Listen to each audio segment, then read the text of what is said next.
sa Panginoon, recently, umaraw sabi yung tuloy-tuloy na umulan eh. Sabi nga, okay naman po tayo lahat na pinanakapagin sa harap ng sabi. Inayahan po ako sa tayo na kayo tumayo. Babasahin po muna natin ang ating text po for this morning. Babasahin po natin ang Book of Ruth, chapter 1. Ruth chapter 1, verse 1. In the days when the judges ruled in Israel, a severe famine came upon the land. So a man from Bethlehem in Judah left his home and went to live in the country of Moab, taking his wife and 2 sons with him. The man's name was Elimelech, and his wife was Naomi. Their 2 sons were Nala and Gilead. They were Ephrathites from Bethlehem in the land of Judah. And when they reached Moab, they settled there. Then Elimelech died, and Naomi was left with her 2 sons. The 2 sons married Moabite women. One married a woman named Orpah, and the other a woman named Ruth. But about 10 years later, both Mahlon and Chilion died. This left Naomi alone, without her 2 sons or her husband. Verse 6, when Naomi heard in Moab that the Lord had blessed his people in Judah by giving them good crops again. So Naomi and her daughters-in-law got ready to leave Moab to return to her homeland. With her 2 daughters-in-law, she set out from the place she had been living, and they took the road that would lead them back to Judah. But on the way, Naomi said to her 2 daughters-in-law, "Go back to your mother's homes, and may the Lord reward you for your kindness to your husbands and to me. May the Lord bless you with the security of another marriage." Then she kissed them goodbye, and they all broke into well. "No," they said, "we want to go with you to your people." Verse 11, but Naomi replied, "Why should you go on with me? Can I still give birth to other sons who could grow up to be your husbands? No, my daughters, return to your parents' homes, for I am too old to marry again. And even if it were possible, and I were to get married tonight and bear sons, then what? Would you wait for them to grow up and refuse to marry someone else? No, of course not, my daughters. Things are far more bitter for me than for you, because the Lord himself has raised his fist against me."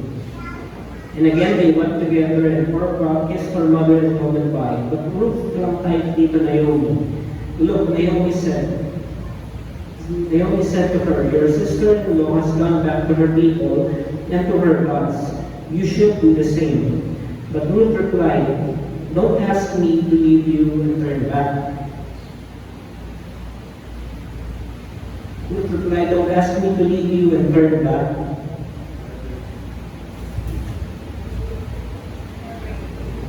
Wherever you go, I will go. Wherever you live, I will live. Your people will be my people, and your God will be my God. Wherever you die, I will die, and there I will be buried.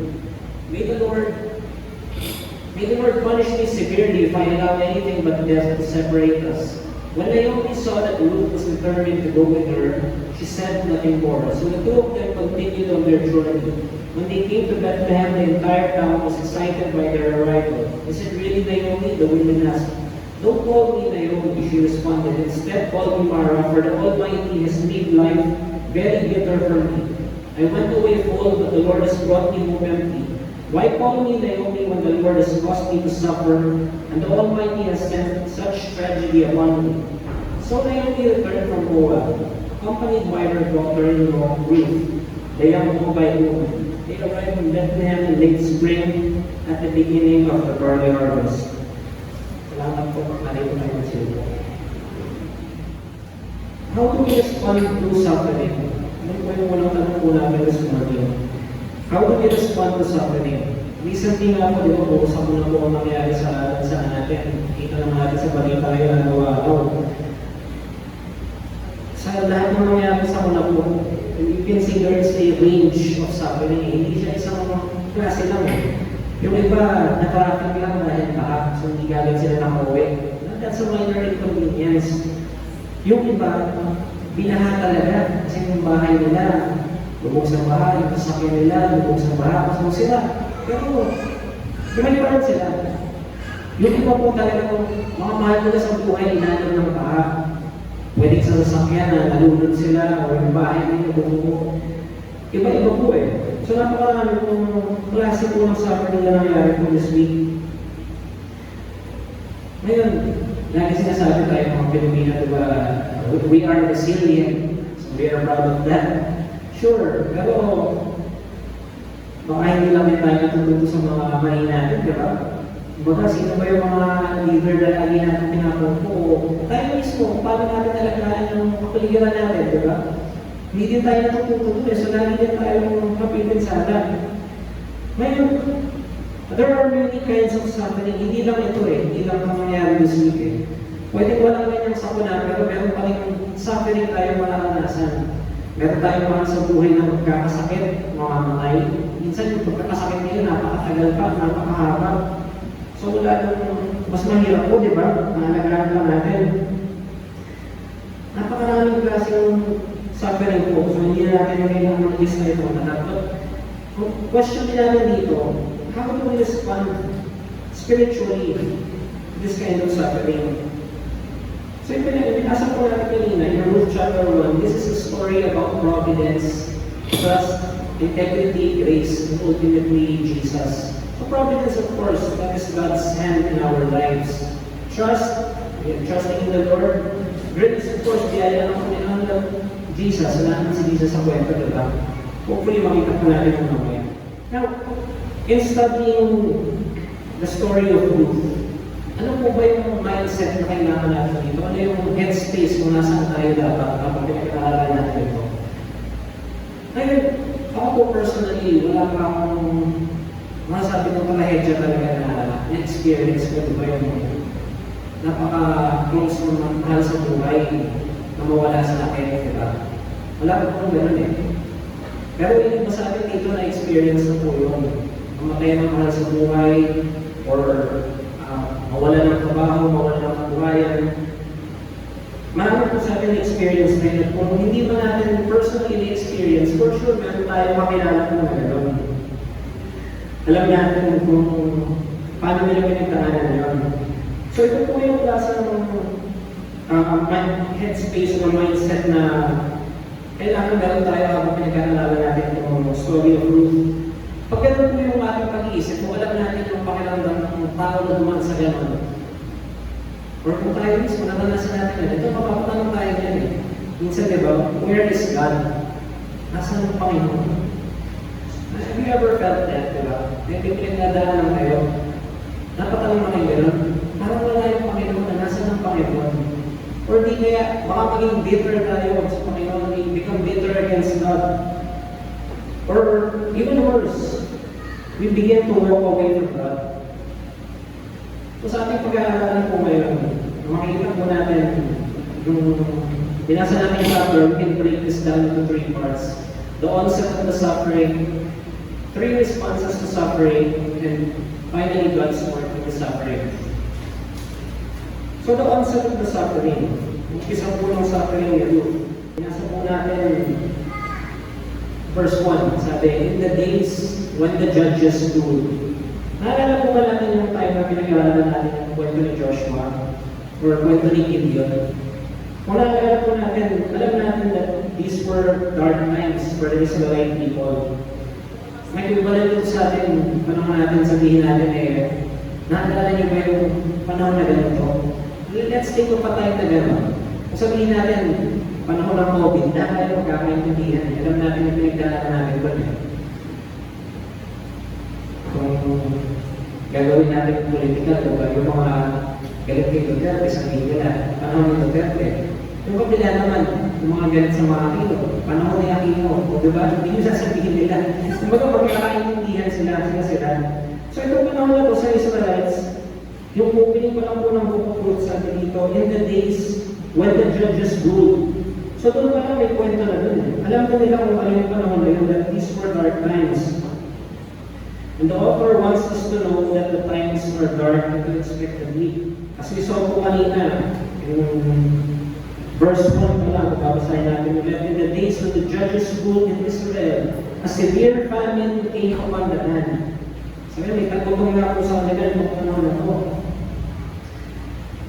Interestingly po, they lived in Bethlehem, and Bethlehem means house of bread. Pero, as we saw, famine nga po tagutong, so walang bread sa kanila. Kahit house of bread yun. So, anong ginawa po nila nung gano'n nga na nagkaroon ng tagutong in Bethlehem? Iba po, umalis si Elimelech, si Naomi, yung dalawa niyang anak ng lalaki. They left Bethlehem for the greener grass of Moab. Lumipat sila ng Moab. Yung para sa atin, wala lang ano naman kung lumipat sila, di ba?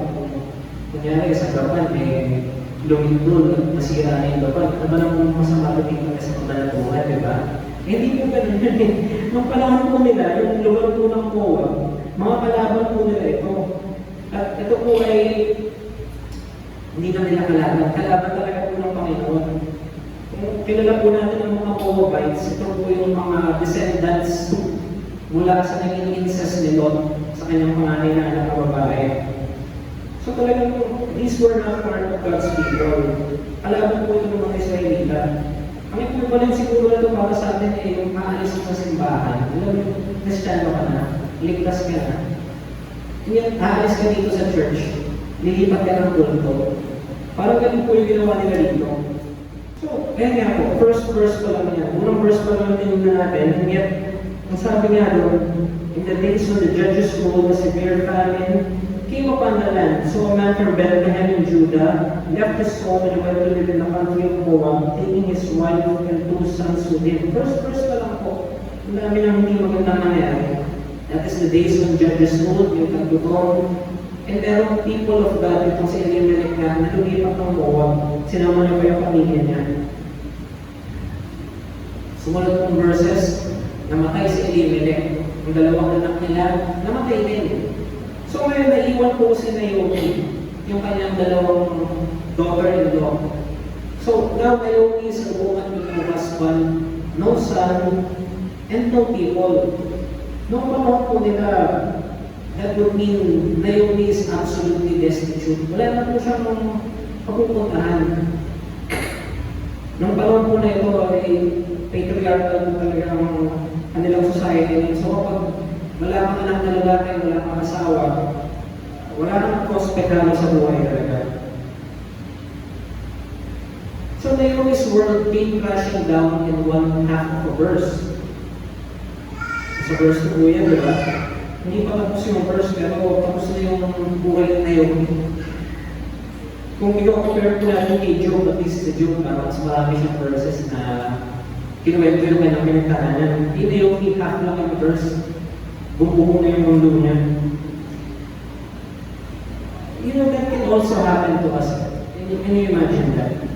Yung kay Naomi, one half of a verse, describe kung paano bumubuo yung mundo at buhay niya. Sa atin pwede mangyari din yun eh. Sige nyo, kung kunyari kayo nanay sa bahay, biglang kayo tumawag sa inyo, yung asawa nyo na aksidente, kasama niyo yung mga anak nyo. Hindi ko lang, ikaw lang kasi hindi ka sumama, ikaw lang ang buhay. One phone call will change your life. Kung may ganun klaseng tatawag sa atin, ganun klaseng balita, di ba? Now, there are 2 types of suffering, as we saw in this story. Una po, there is inevitable suffering. Number 2, there is avoidable suffering. Inevitable suffering, lahat tayo pagdadaanan natin yan. Ganun lang talaga yung mundo natin. Lahat tayo, pinadaanan tayo ng mahirap. And yet, what is the other one? Avoidable suffering, making it worse by not trusting and following God. So again po, lahat tayo pagdadaanan tayo ng paghihirap, lahat tayo pagdadaanan ng suffering. But the difference would be in our response. How would we respond to these things? Elimelech po, siya yung asawa nila yung namatay nila. Elimelech means God is my king. Yet, as we saw in the story, God is not my king. Ganun po naging buhay ni Elimelech. God was not his king. As was common po doon nga sa panahon ng Judges. In some verses po it says, in those days there was no king, and everyone did what was right in their own eyes. Ginagawa nila kung ano yung tingin nilang tama para mawala silang hari. Ganun din po yung ginawa ni Elimelech. It cost his wife everything. Dahil lumipat sila sa Moab at namatay siya, namatay yung dalawang anak ng lalaki. Kasi Naomi na lang po na iwanan. It cost Naomi everything. Tapos, in the next verses po, tignan natin. Natapos na yung tagutong sa Bethlehem. Nagkaroon ng pagkain ulit. You would think that is good news, di ba? Pero actually, parang mas masakit pa yun para kay Naomi. Kasi yung iniwanan niyang Bethlehem para lumipat sa Moab against God's wishes, ngayon yung Bethlehem may pagkain na ulit. So alam mo yung parang meron kang iniwanan tapos yung iniwanan mo ngayon, akala mo kaya mo iniwanan tayo na mahal. Pero yun pa yung mas pinagpala, mas lumabog. So mas masakit din yung tao sa kanya. Now, the three responses to suffering. Before we look at the three responses to suffering, tingnan po natin kung yung backstory pa po dito. Let's imagine kung as they were walking back to Bethlehem. Diba?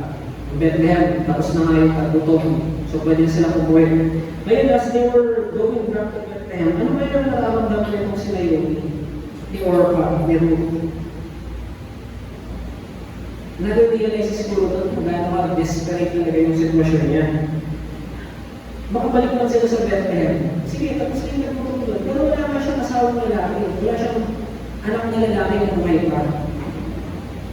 In one simple explanation po, nung panahon nila legally, kailangan lalaki po magtatansa.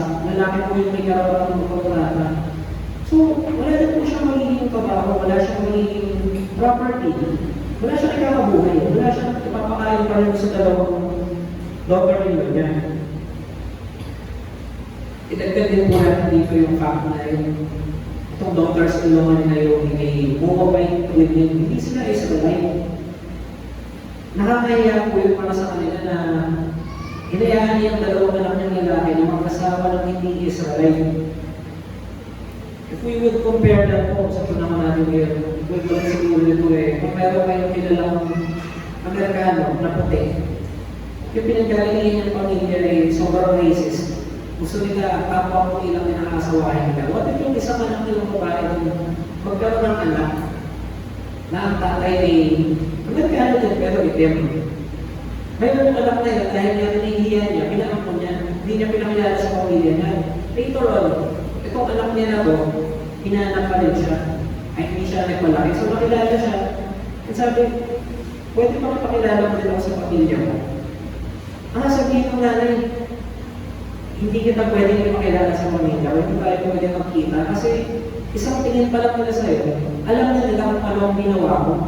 Kahit tinago ko yung dati na nagkaanak pala ako. Pag nakita ka nila, alam pa agad sa itsura mo kung ano yung kahihiyan na ginawa ko. Ganun mo yung equivalent dito kila Naomi and Orpah and Ruth. Noong panahon ng Israelites na ito, wala itong pagbabawal sa interracial marriages. If we would backtrack natin po, kasi Rahab po, naging kasama siya ng Israel. Okay lang yun, hindi naman yung race ang problema sa kanila. Ang pinagbabawalan po, ay yung pakipagkasal sa mga tawang hindi sumusunod sa Panginoon, sa mga kalaban ng Panginoon. It was a prohibition of marrying people who don't follow God. Kung maaalala rin po namin kanina in verse 19, sabi po dito, so the two of them continued on their journey. When they came to Bethlehem, the entire town was excited by their arrival. Is it really Naomi? The women asked. Kung pagdating ni Naomi at ni Ruth, yung buong bayan na-excite sa ano ba, nagkagulo, ano meron. Tapos ang sinabi lang nila, is it really Naomi? Hindi pa sinasabi, sino yung kasama ni Naomi? Ayaw nilang kilalanin kung sino siya. Basta nagkagulo sila na mayroong outsider, mayroong hindi Israelite kasi naman kasi Naomi. Hindi nila ma-mention kung sino yung kasama. So yan po ang background din sa pagbalik nila Ruth, Naomi at Orpah. Three responses to suffering. Orpah walks away from God completely. Ito po yung unang daughter-in-law ni Naomi. Pangalawa po si Naomi goes to God. When she goes to God, bitterly. So una po, si Orpah. Orpah's response is to walk away from God completely. Ano masama doon, di ba? Alam naman nga natin na wala namang mangyayari sa akin sa Bethlehem. Wala ka ng asawa, wala ka ng anak na lalaki. So okay lang, uwi na ako. Yan ang problema dito, si Orpah, she already heard about the God of Israel. That alam niya, the God of Israel visited Bethlehem, and she still chose to go back to Moab. So let's assume, pagbalik na sa Moab, sige, nagkaroon siya ng asawa, nagkaroon siya ng anak. Sarili pamilya niya, nalagaan din siya. I-assume natin yun. Still, she would miss out on an eternal relationship with the true God of Israel. So pangalawa po, si Naomi. Naomi goes to God bitterly. Again in verse 20, sabi po dito, Luke chapter 1, verse 20 to 21. Don't call me Naomi, she responded. Instead, call me Mara, for the Almighty has made life very bitter for me. I went away full, but the Lord has brought me home empty. Why call me Naomi when the Lord has caused me to suffer and the Almighty has sent such tragedy upon me? Naomi po kasi means pleasant. Mara means bitter. Ngayon po kasi sabi niya, huwag niyo ako tawagin Naomi, hindi na ako pleasant. Bitter na ako kaya mamanakawag mo sa akin. Kung naalala po natin in Exodus 15, meron tayong po na gano'n din na yung tubig para sa mga Israelita ay mapait. So tinawag nila yung lugar na yun na Mara. Kagaya po naman ng mga ninuno in Exodus 15. Kasi Naomi na nagalit siya kung paano kinalabasan ang buhay niya. Isang po may intindihan natin yun, di ba? Anong nararamdaman niya? Dahil tayo, makaramdaman ba yung gawin? Pero itong si Naomi, she did not seem to trust that God can make the most bitter situation sweet. Kasi wala po siyang tiwala sa Panginoon. And yet, there are still some things that we can appreciate about Naomi's response. Una po, Naomi is unshaken and sure about three things. God exists, God is sovereign, and God has afflicted her. So, bitter si Naomi, pero lalo po natin makikita kung bakit siya bitter. Alam niya, God exists. Hindi niya sinasabi na walang Panginoon. Alam niya, mayroong Panginoon. Alam niya na ang Panginoon na makapangyarihan sa lahat. God is sovereign over all. Ito yung masakit. God has afflicted her. Itong pinagdadaanan ko ng paghihirap ngayon, ito ang ginagawa ng Lord eh. Yun ang kanyang bitterness sa Panginoon. Makikita din natin kay Naomi, Naomi took responsibility for her own sin. Itong sa pinagdadaanan niya, hindi niya sinisisa sa asawa niya na asawa ko kasi sinama pa ako sa kawag eh. Hindi. Pasya ka din na sariling decision niya din. So, kung ano man ang naging resulta nun, ano man ang naging punishment sa kanya doon, she took responsibility for her own sin. This one though, Naomi takes her suffering to the Lord. So, bitter si Naomi, and still, she takes her suffering to the Lord. Kung maalala din mo natin, di ba kanina kinupare natin ang buhay ni Naomi kay Job. Hindi si Job, mas maraming verse, di ba? So, balik tayo kay Job.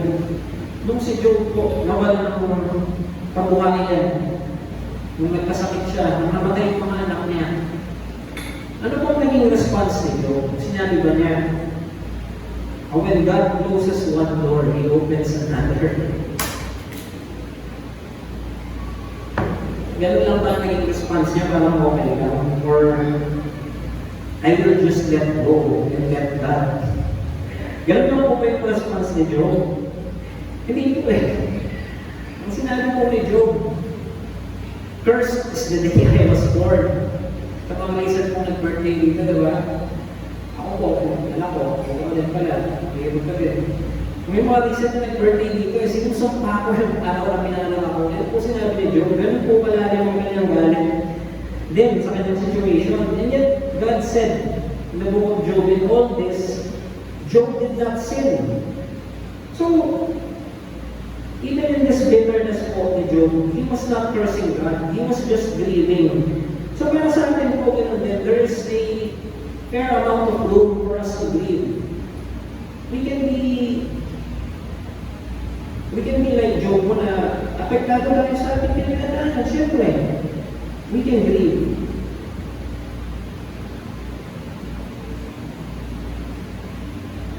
Si Naomi po, she is in a better place spiritually than her daughter-in-law or her husband in. But still, she has not opened her heart completely to trusting God again. So, ano po sa kanya? Alam pala niya may Panginoon eh, pero hindi buo, hindi kompleto pa rin yung pagtitiwala niya sa Panginoon. Now we have Ruth, who submits fully to God. Ruth did not run from God or grow bitter toward God. Instead, she submitted fully to God. I think makakompare po natin ito sa parang kung kunyari meron tayo na may sakit, diba? Ngayon naman ang natin may sakit, meron tayong ginagawang lunas para sa kanya. Kami lang po mag-persevere. Madaling nga ako kahit nagigising siya dahil sa kubo. So kung gano'n, kailangan mag-nebulizer siya. And yet, ayaw niya yung pakiramdam ng nebulizer sa mukha niya. Ayaw niya yung pakiramdam ng usok sa ilong niya. So naiinis siya, pumapalag siya. Hindi niya pa naiintindihan. Parang gano'n po yung iba sa atin na pinagdadaanan tayo, may ginagawa pa rin sa atin, hindi tayo nagtitiwala, hindi pa natin naiintindihan mo. Kung saan ako meron, kung alam niya lang, diba, hindi ginagawa namin para sa kanya, kahit ayaw niya, ito actually kailangan ko, ito kailangan para mapabuti ka. So basahin po natin muli dito sa Ruth 1, verse 16 to 18. Sabi po dito, but Ruth replied, don't ask me to leave you and turn back. Wherever you go, I will go. Wherever you live, I will live. Your people will be my people, and your God will be my God. Wherever you die, I will die, and there I will be buried. May the Lord punish me severely if I know anything but death to separate us. When Naomi saw that Ruth was determined to go with her, she said nothing more. So, Ruth is actually using covenantal language dito. As if she is making a covenant. Nakahighlight niya, your God will be my God. Napakalalim po ng kanyang pangako kay Naomi. Kung makikita din po natin dito, parang may crescendo, may kumbaga, palalim ng palalim, patindi ng patindi yung pinapangako niya. Sinabi niya, wherever you go, I will go. Wherever you live, I will live. Your God will be my God. And then finally, whenever you die, I will die. And I will be buried. Can you picture that for a second? Gano'ng malalim naman yung naging commitment kay Naomi. Di ba sa atin kung meron kinakasal, anong sinasabi natin? Till death do us part. So pagpatay na, okay na, bahala na ako sa buhay ko, di ba? Uuwi ako sa pamilya ko, di ba? Pwede yun. Ngayon, si Ruth, pinangako na kay Naomi, kahit pag namatay ka, dito pa rin ako. Wherever you die, I will die where you die. Kung saan ka mamatay, kung ako mamamatay din, hindi pa rin ako uuwi sa amin. Yun ang kanyang sinasabi dito. Napakalalim mo ng promise ni Ruth kay Naomi to the point na sa dulo mo yan. Sabi, when Naomi saw that Ruth was determined to go with her, she said nothing more. Wala na daw sinabi si Naomi. Pero sa ibang translation po, ang literal po meaning niya is she stopped talking to her. Kumbaga na talagang sure siguro na gusto niya sumama, si Naomi, ayaw nilang kita mag-usap. Sige, mapilit ka. So Naomi stopped talking to her. Kaya ako pilit niya, diba? Now, why would Ruth commit her life to the God of Israel when he had caused so much harm in her life? Bakit kaya po, diba? Bakit nag-commit si Ruth to the God of Israel when he had caused so much harm in her life? Let's think back po for a second. Itong si Naomi. Dati na siyang Israelite, so dati niya lang kilala Panginoon, God of Israel. We can think of Naomi as an entitled Christian. Sa atin po, panahon natin, Christian mo ka, pero entitled ka. You think you deserve all these good things from God. Only good things. You don't deserve suffering. You don't deserve pain. So you get bitter against God when these things happen. Kasi Ruth, ano po siya? Ruth is a Gentile. Ruth is an outsider. She is a Moabite. She is not an Israelite. Wala po siyang expectation from the God of Israel, hindi niya nga po kinalalaki. Ang pinagkagaling niya na culture ni Ruth, it was a culture that sacrificed babies and commanded ritualistic rape as a part of their worship. So, from a culture that sacrifices babies, ngayon, narinig niya about the God of Israel, a God who spared Abraham's son, Isaac. Diba, God tested Abraham, sacrifice mo na lang si Isaac, pero hindi niya pinatuloy yun. So a God who spares Abraham's son Isaac and provides another form of sacrifice. This would have been a different God for Ruth. Hindi niya alam ito. In the end, all that matters is that Ruth came to trust in Naomi's God. In spite of Naomi's bitter experiences. What kind of faith is this? Ano klaseng faith kaya meron si Ruth, diba? It is a faith that can see past the bitterness of this world. A faith that can see past our trials, setbacks, suffering, and sin. So kung sa atin po mangyari yan, again, yung tanong po yan, will we walk away, will we go bitter, or will we give ourselves fully to God? Sino po tayo doon sa tatlong yun? Or pa ba tayo na we will walk away from God, or sino yun tayo? We will walk to God, we are bitter, or will we give ourselves fully to God? So to answer this question, tingnan po natin, what is God's work in the suffering? That's the last verse po in this chapter, chapter 1, verse 22. So Naomi returned from Moab, accompanied by her daughter-in-law Ruth, the young Moabite woman. They arrived in Bethlehem in late spring, at the beginning of the barley harvest. Kahit yan pa lang po okay na yan, diba? Kita natin, ito lang the rest of the story.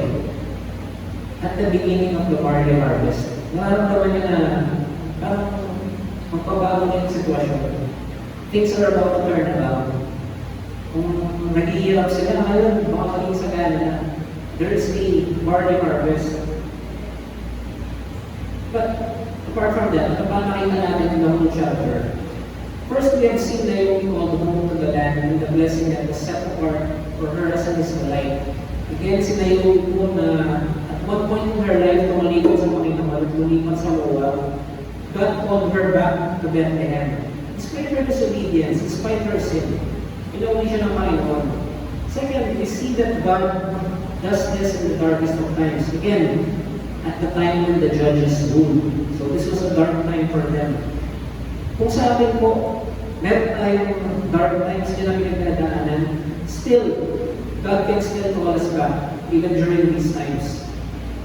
Third, we see Ruth, who comes from a pagan people, made one of Naomi's people. Si Ruth na isang Moabite, kalaban ng mga Israelita, kalaban ng Panginoon.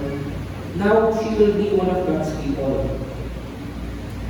So in the time when the foundations of our faith was still under construction, Ruth saw all she needed to. Again po, Old Testament ito Wala pa si Jesus ito.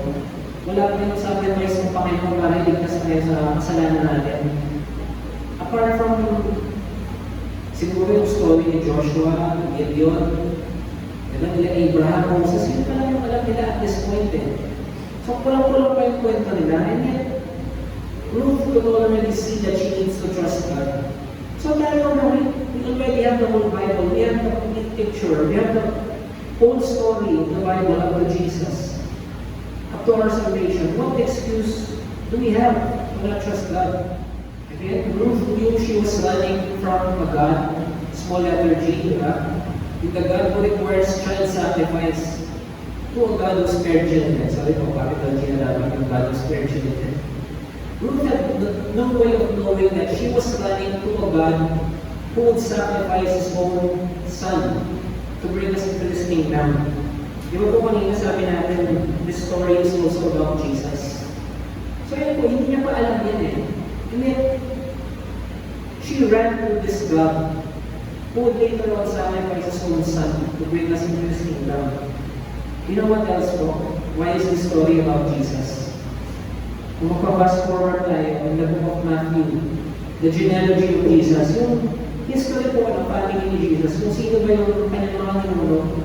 Sabi dun sa book of Matthew, chapter 1, verse 5 to 6, Boaz was the father of Obed, whose mother was Ruth. Obed was the father of Jesse.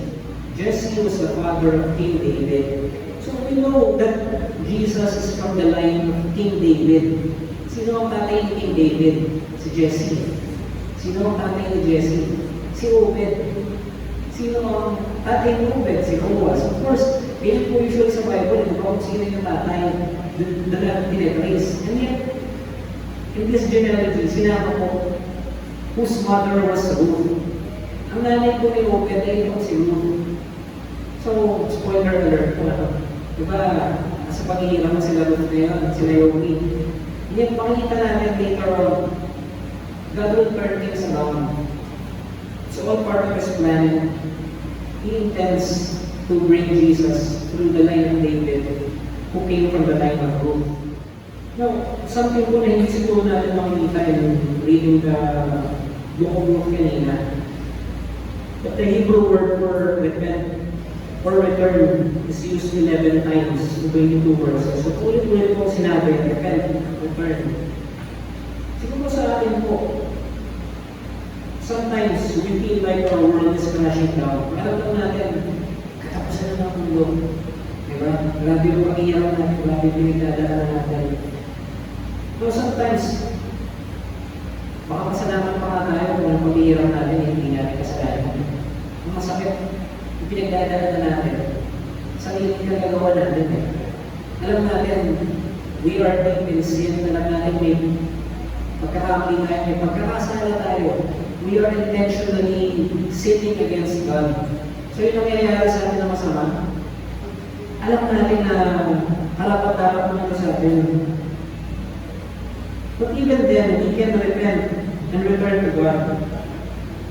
We need to learn to trust God completely, that He will bring us to good, despite our circumstances, despite our wrongdoings. Tayo pa rin na lang. Lord, salamat po sa umaga ito, sa karapat po tumingin po sa mga kapatid sa salita. Salamat sa kanta pa rin ang tawag ng worship, Lord. May sa inyo. Salamat po Panginoon sa lesson po ng mga salita para sa amin. Mga po tayo